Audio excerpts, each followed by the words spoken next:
Hello and welcome. My name is Dina, and today I'm going to demonstrate for you the honeycomb stitch in Tunisian crochet. Here I have a foundation row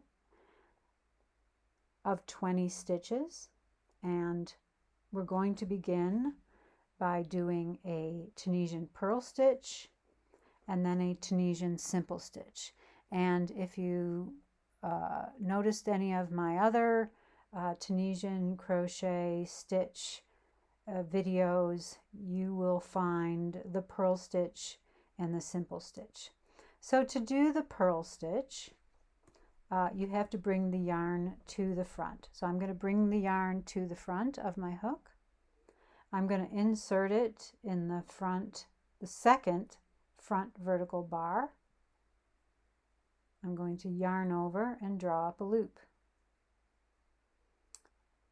Then I'm going to do a Tunisian simple stitch. So I'm going to just insert my hook from right to left under the front vertical bar. That's going to be the third one, and draw up a loop. Then I'm going to bring my yarn to the front and insert my hook right to left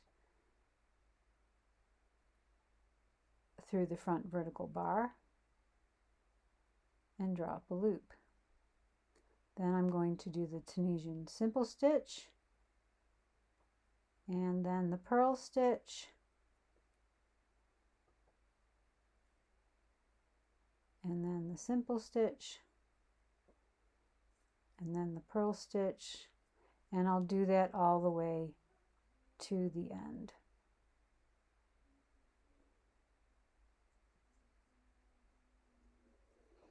And this stitch is done in two stages.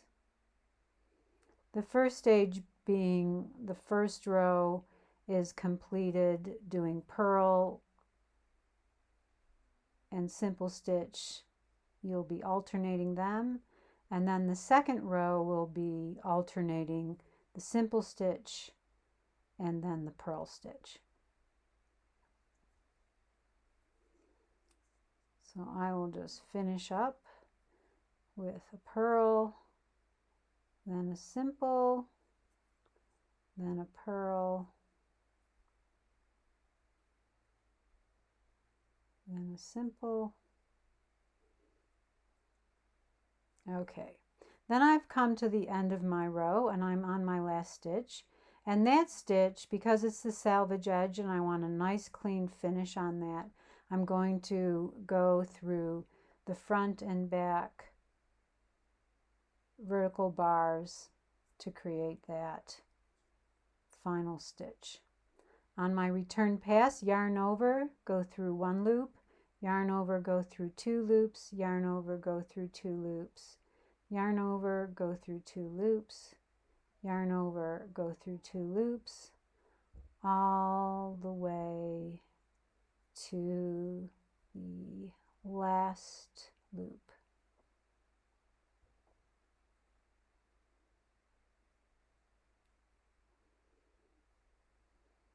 So your feedback is important to me. This is the first time I'm recording crochet stitches, so please leave your comments. But be kind. Okay, so I'm giving my yarn a bit of a tug so that the last loop left on my hook isn't too loose, or I get a bit of a drop in my project. And now I'm going to start with the Tunisian simple stitch. And because this loop on my hook is counted as my first stitch, I'm going to start in this second front vertical bar. So like we started the purl stitch and then the Tunisian simple stitch, we're going to start with the Tunisian simple stitch simply by going through the front vertical bar, drawing up a loop, and now the next stitch will be the purl stitch. And then the simple stitch and the purl stitch, bringing the yarn to the front, going right to left.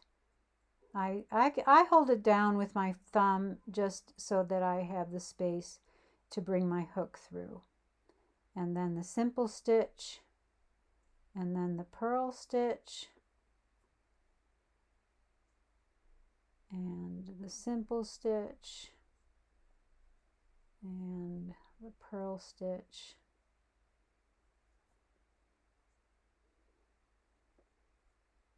Now, as you can imagine,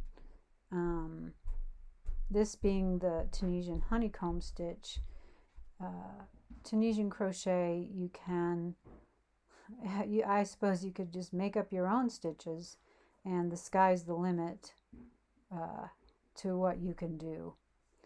I hope that you have fun creating your own stitches or copying somebody else's very creative stitches, and that you enjoy Tunisian crochet. Now I'm done with I'm about to the last stitch. I'm going to go through the front and the back to create that salvage edge, and now return pass. Go through one loop, then 2 loops, all the way to the end. And that completes the Tunisian crochet honeycomb stitch. It's done in 2 rows to make that honeycomb pattern.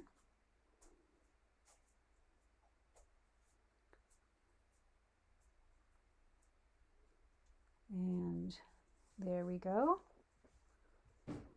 Now here is a project. This is a little dishcloth that I've created, and as you can see, here is the honeycomb pattern here with a row of Tunisian simple stitch, and then more of that honeycomb pattern and some simple stitch. I've put a single crochet border on this. I like the color, this pale lavender look. Here's what the back looks like. So thank you for watching.